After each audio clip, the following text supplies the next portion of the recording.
محترم سامعین اکرام، اب پیش ہے درس حدیث، جس کو آپ کے سامنے 5 اہم باتوں کے عنوان سے پیش کریں گے مولانا غیاث احمد رشادی، صدر صفا بیت المال انڈیا۔ ایک اور حدیث حضرت ابو ہریرہ رضی اللہ عنہ ہی سے ہے۔ نبی رحمت حضرت محمد رسول اللہ صلی اللہ علیہ وسلم نے فرمایا، قال رسول اللہ صلی اللہ علیہ وسلم، من اتاہ اللہ مالا فلم یؤدی زکاتہ مثل له ماله یوم القیامت شجاعا اقرع له زبیبتان یطوقه یوم القیامہ ثم یأخذ بلزمتیہ یعنی شدقیہ ثم یقول انا مالک انا کنزک ثم تلا ولا يحسبن الذين يبخلون بما آتاهم الله من فضله هو خيرا لهم بل هو شر لهم سيطوقون ما بخلوا به يوم القيامة۔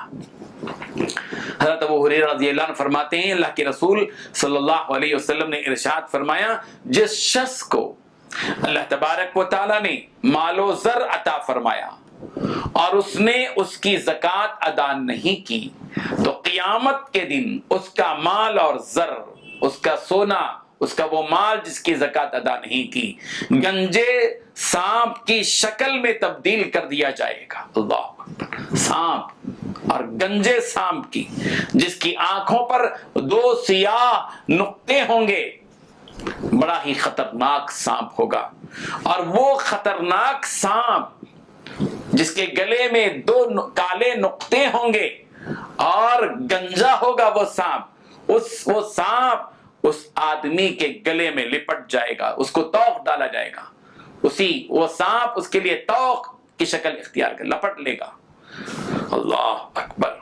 اور شخص کی دونوں بانچھیں پکڑے گا، وہ سانپ یہ دونوں بانچھیں پکڑے گا اور کہے گا کہ میں تیرا مال ہوں، انا مالک انا مالک، میں تیرا مال ہوں، میں تیرا مال ہوں۔ دنیا میں جس مال پر تو غرور کرتا تھا، دنیا میں جس مال کی وجہ سے تو اتراتا تھا، غرور کرتا تھا، جس مال سے تو فائدہ اٹھاتا تھا، جس مال اور سونے سے تو اپنی رونق اور زینت کا سامان کرتا تھا، لیکن غریبوں پر، محتاجوں اور تنگ دستوں پر اس مال میں کا کچھ حصہ نہیں دیتا تھا، اس کی زکوٰۃ ادا نہیں کرتا تھا، میں ہی وہ مال ہوں، انا کنزک، میں تیرا خزانہ ہوں۔ اس حدیث کو بیان کرنے کے بعد پیارے آقا حضرت محمد رسول اللہ صلی اللہ علیہ وسلم نے وہ آیت تلاوت فرمائی، وَلَا يَحْسَبَنَّ الَّذِينَ يَبْخَلُونَ بِمَا آتَاهُمُ اللَّهُ مِنْ فَضْلِهِ هُوَ خَيْرًا لَهُمْ۔ وہ لوگ جو اس دنیا کے اندر اللہ تبارک و تعالیٰ کی دی ہوئی نعمتوں، اس کے فضل میں بخل سے کام لیتے ہیں، سخاوت نہیں کرتے، فیاضی نہیں کرتے، بخیلی کرتے ہیں اور بخل کر کے اس کی خزانے بنا کر رکھتے ہیں، وہ لوگ یہ خیال مت کریں کہ ان کا یہ بخل کرنا ان کے لیے بہتری کا باعث ہے، بھلائی کا باعث ہے، ان کے لیے خیر ہے۔ نہیں، قرآن فیصلہ کر رہا ہے، بل ہوا شر لہم، بلکہ ان لوگوں کے لیے جن کو مال دیا گیا اور وہ اس مال میں بخل سے کام لیتے ہیں اور اس کی زکوٰۃ ادا نہیں کرتے ہیں، وہ ان کے لیے شر کا ذریعہ ہے، تباہی کا ذریعہ ہے، بربادی کا ذریعہ ہے۔ سیطوقون ما بخلوا به یوم القیامہ، ان کے اس مال کے ذریعے سے توق لگایا جائے گا قیامت کے دن، اس بخل کی وجہ سے جو دنیا میں کیا کرتے تھے۔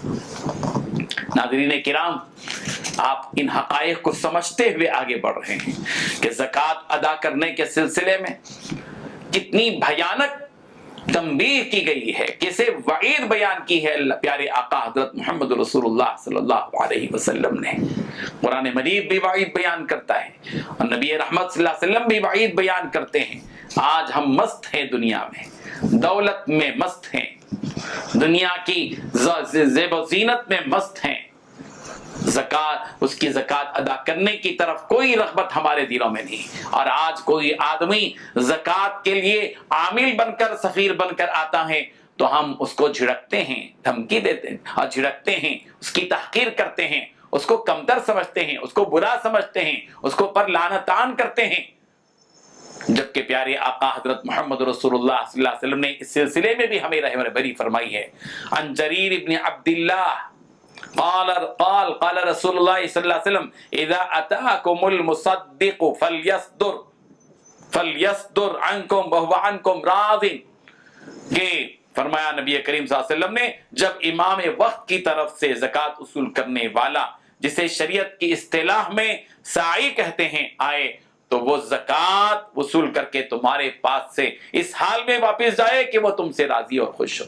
یہاں اگرچہ کہ عامل کے بارے میں ہے، لیکن آج کے دور میں چونکہ اسلامی حکومت نہیں ہے اور عامل کا اور خلیفہ وغیرہ کا دستور نہیں ہے، لیکن ان کی جگہ میں ایک نائب کے طور پر دینی اداروں کے ذمہ دار ہیں، علماء ہیں یا دینی مدارس کے سفراء ہیں یا تنظیموں کے سفراء ہیں، جب وہ زکوٰۃ لینے کے لیے ہمارے پاس آئیں تو تنگ دلی کا معاملات نہیں ہونی چاہیے، بلکہ ان کے ساتھ بشاشت سے ان کے ساتھ رویہ اختیار کیا جائے، اچھے اخلاق اختیار کیے جائیں اور ان کو زکوٰۃ ان کے حوالے کی جائے۔ اللہ تعالی ہم سب کو نیک توفیق عطا فرمائے، آمین۔ وآخر دعوانا ان الحمد للہ رب العالمین۔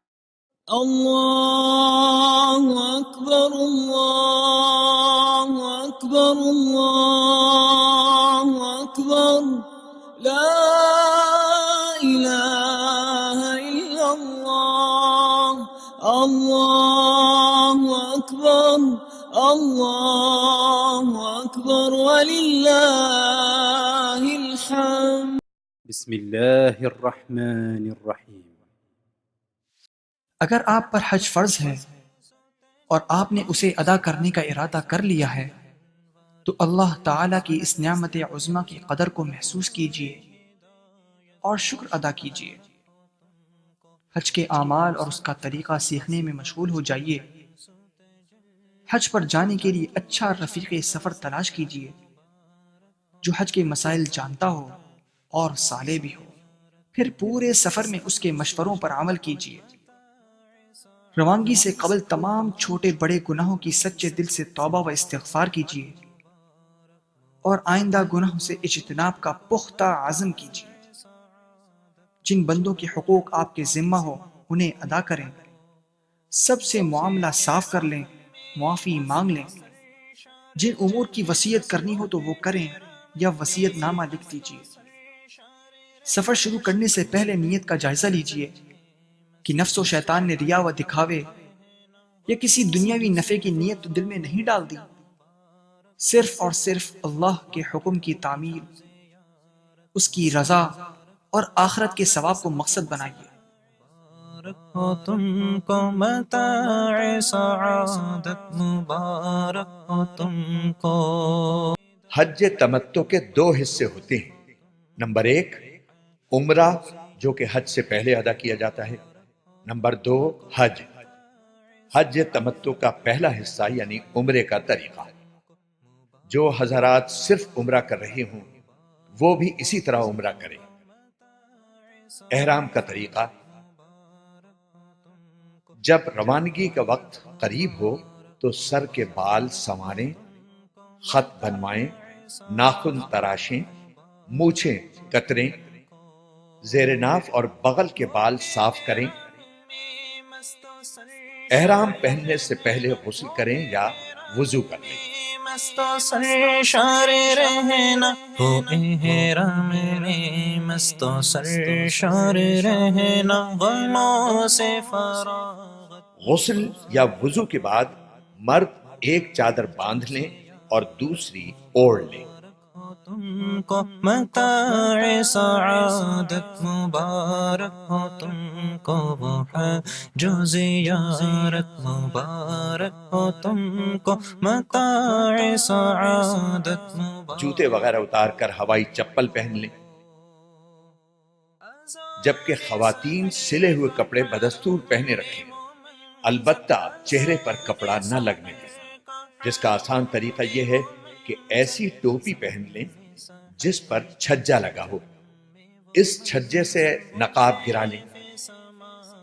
اگر مکروہ وقت نہ ہو تو سر ڈھانپ کر 2 رکعت نفل نماز ادا کریں۔ منظر وہ کیف سعادت، مبارک ہو تم۔ ایک مشورہ: ہوائی جہاز سے جانے کی صورت میں ہوائی جہاز میں احرام باندھنا زیادہ مناسب ہے، لہذا نیت و تلبیہ کے علاوہ باقی کام گھر یا ایئرپورٹ پر کریں، اور جب ہوائی جہاز فضا میں بلند ہو جائے اس وقت نیت اور تلبیہ پڑھیں۔ واضح رہے کہ احرام کی پابندیاں نیت اور تلبیہ پڑھنے کے ساتھ شروع ہوتی ہیں، صرف چادریں باندھنے سے نہیں۔ سعادت مبارک ہو تم کو، مبارک ہو وہ ملتزم پر اب اپنا سر کھولیں اور ان الفاظ میں نیت کریں: اللہم انی ارید العمرہ فیسرها لی وتقبلها منی۔ ترجمہ: اے اللہ، میں آپ کی رضا کے لیے عمرے کی نیت کرتا ہوں، آپ اس کو میرے لیے آسان کر دیجئے اور قبول فرما لیجئے۔ نیت کے ساتھ ہی مرد بلند آواز سے اور خواتین آہستہ آواز سے خشوع و خضوع اور ذوق و شوق کے ساتھ 3 بار تلبیہ پڑھیں۔ تلبیہ کے الفاظ یہ ہیں: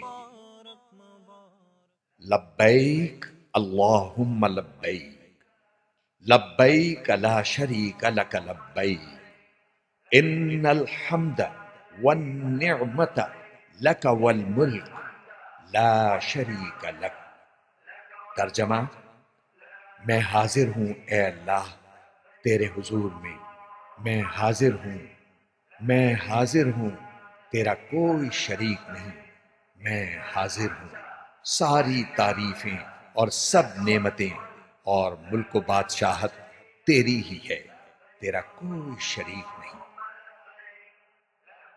اس کے بعد درود شریف پڑھ کر یہ دعا مانگیں: اے اللہ، میں آپ کی رضا اور جنت مانگتا ہوں اور آپ کی ناراضگی اور دوزخ سے پناہ مانگتا ہوں، اور اس موقع پر ہمارے آقا حضور اکرم صلی اللہ علیہ وسلم نے جو دعائیں مانگی یا بتلائی ہیں وہ بھی مانگتا ہوں، وہ سب دعائیں میری طرف سے بھی قبول کر لیجئے۔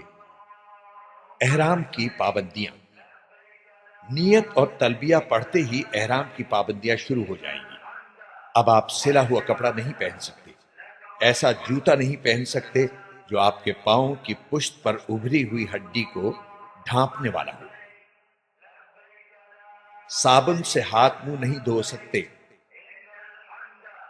حجامت نہیں بنوا سکتے، بلکہ جسم کے کسی حصے کا ایک بال بھی نہیں توڑ سکتے، ناخن بھی نہیں تراش سکتے، خوشبو نہیں لگا سکتے، ہم بستری نہیں کر سکتے، بلکہ ایسی کوئی بات بھی نہیں کر سکتے جو اس کی خواہش کو ابھارنے والی ہو اور جس سے نفس کو خاص لذت ملتی ہو۔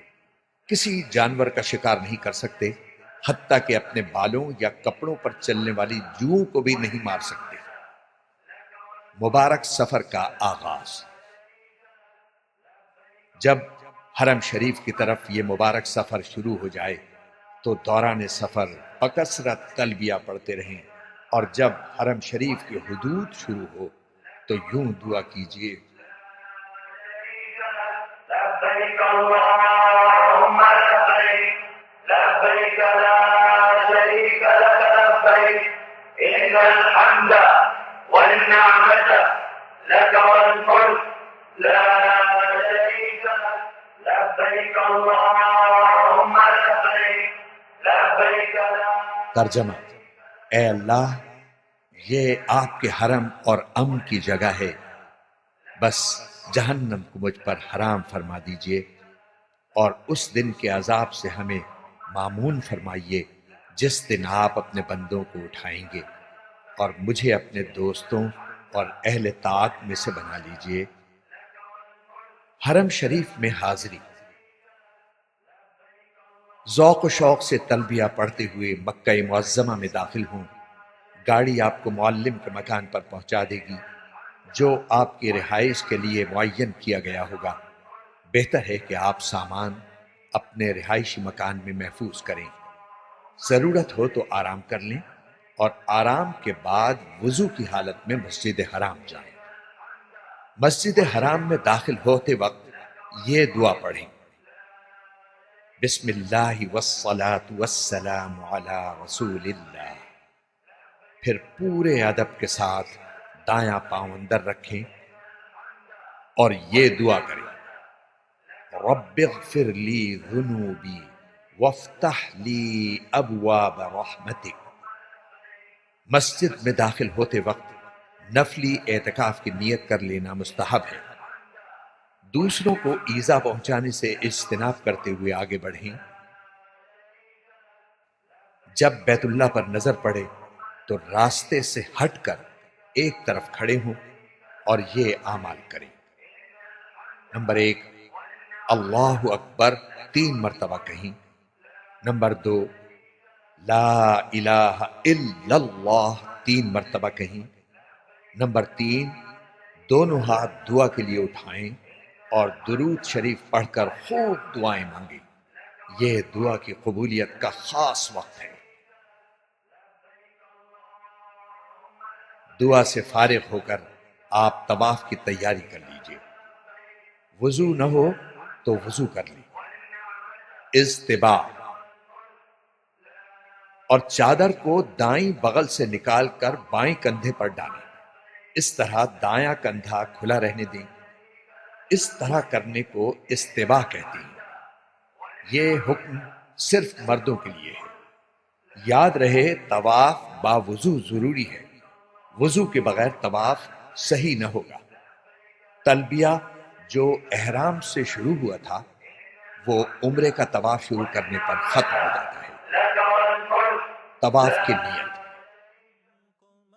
اب خانہ کعبہ کے سامنے اس طرح کھڑے ہوں کہ پورا حجر اسود آپ کے دائیں طرف رہ جائے۔ اس کے لیے پہلے فرش پر سیاہ پٹی بنی ہوئی تھی جو اب ختم کر دی گئی ہے۔ اب حجر اسود کے سامنے اوپر کی طرف سبز لائٹ لگی ہے، اس سے مدد لی جا سکتی ہے۔ بغیر ہاتھ اٹھائے طواف کی نیت ان الفاظ میں کریں: اے اللہ، میں آپ کی رضا کے لیے عمرے کا طواف کرتا ہوں، آپ اس کو میرے لیے آسان کر دیجئے اور قبول کر لیجئے۔